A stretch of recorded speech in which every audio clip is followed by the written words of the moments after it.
Muli na naman nagbabalik si Mark Joseph Dumilig, Sales Executive from Suzuki Auto Show. I-review natin tong si Dzire 1.2 GL manual. Aalamin natin kung ano ba yung specs meron siya, yung mga nabago sa kanya, kung magkano ba yung monthly niya, pati loob, check natin, dimension, total, i-check natin lahat yan. Siyempre, bago ang lahat, subscribe kayo sa channel na to. Thank you!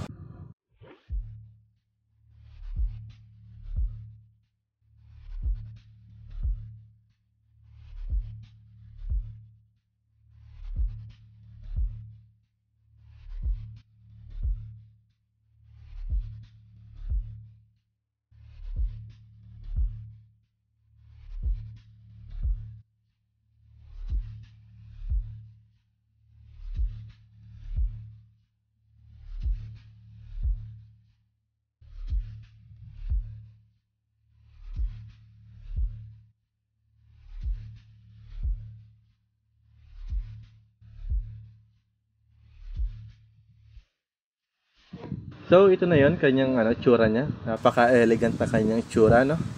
Napakaganda. Siyempre, uumpisahan natin yan sa kanyang height. Yung height niya is meron siyang 1,515 mm.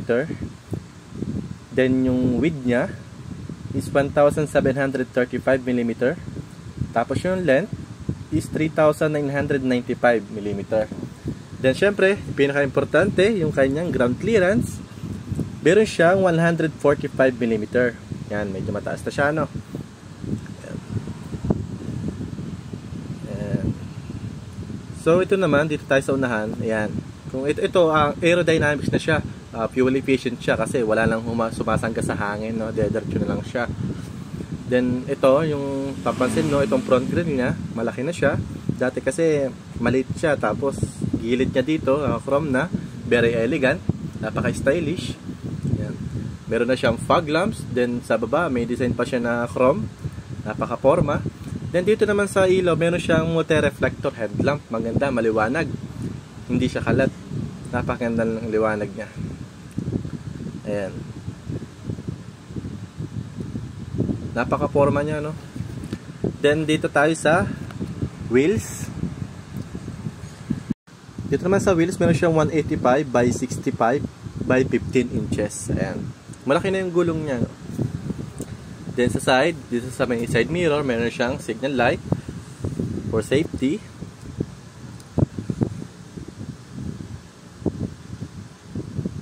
Ayan.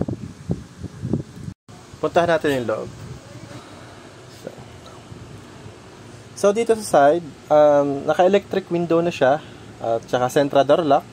Tapos ito, yung adjustan ng side mirror natin. Less hassle yan. Very comfortable, convenient. Ayan. Malawag siya. I-try natin niyang pumasok. Ayan.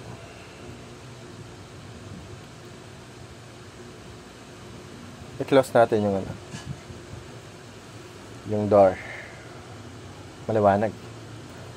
So ito, meron na siyang D-shape, yung kanyang steering wheel, then naka-chrome yung kanyang emblem, yan, very stylish.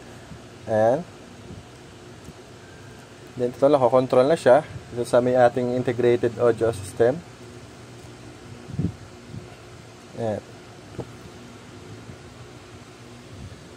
Yan, meron siya yung aircon niya, yung hazard, at meron siyang integrated audio unit, AM, FM, tuner, CD player, yan. Ito yung aircon. Meron siyang 12 volt socket. Tapos sa kabila, yung kanyang USB auxiliary. Ito nga pala si Dzire GL 1.2 is manual. Yan, 5 speed po siya. Manual transmission. Yan. Yung panel niya, napaka-forma, no?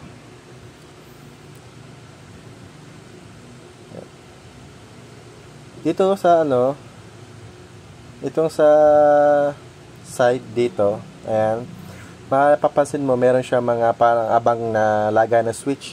Yan, kung sakali maglalagay ka ng mga accessories, may mga pagdadyan ka na switch na abang. Hindi mo na kailangan kung saan naman maglagay o magbutas. Diyan, nakaabang na siya dyan. Maluwag siya, no? Yung aking legroom, maluwag siya.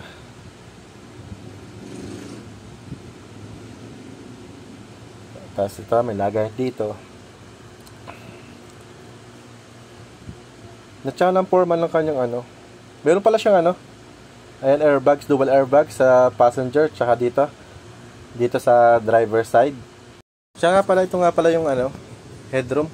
Dito sa driver side na maluwag. Ayan. Imagine 5'10 ako pero maluwag talaga yung headroom niya. Ayan. Pero comfortable, no? Check natin doon sa kabila.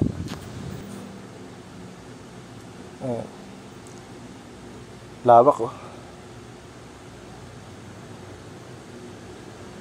Lawak. Pasok tayo.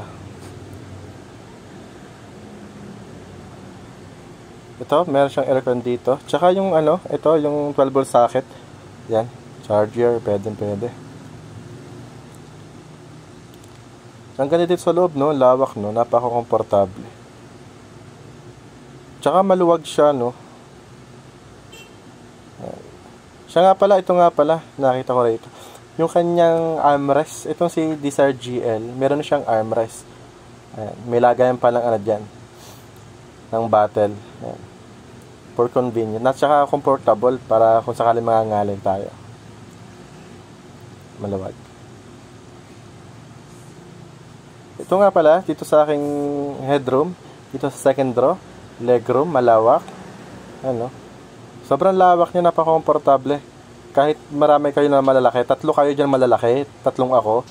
Oo, napakaluwag pa rin. Doon tayo sa likod. So, dito tayo sa likod.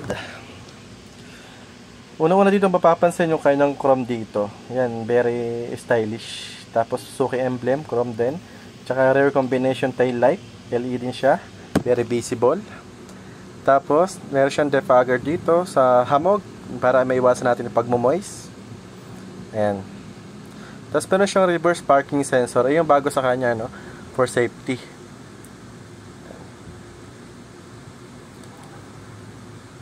Try natin ano, i-open. So, ito yung loob niya. Malawak siya, no? Siguro kahit mga 3 hand carry kasya rito. Depende, syempre, kung dapat organized, dapat kayo maglagay. Malawak siya. Ayan. Then, dito sa baba, yung kanyang spare tire, donut type. Ayan. Check natin yung kanyang engine. Ito yung kanyang, ano, try natin, open natin. Ayan.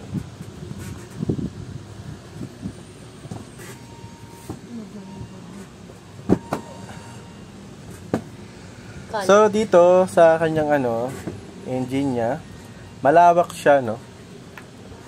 Ayan, malawak siya. Ito nga pala, si Desire po pala is 4-cylinder, 16 valve. Ayan, kahit long ride, akyatan, kayang-kaya.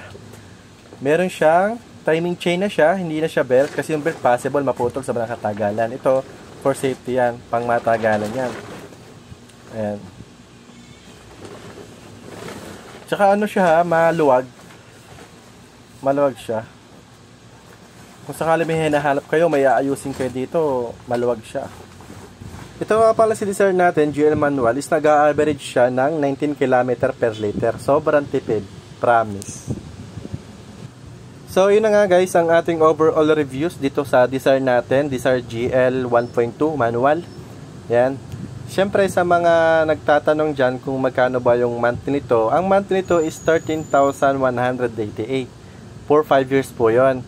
Siyempre sa down payment, mas maganda kung i-message mo ako dito sa number na to, dito ilalagay ko rito, mas maganda. Ibabigyan kita ng offer na maganda, na magugustuhan mo sa down payment.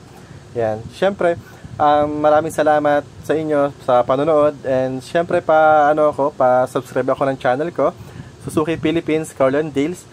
Thank you.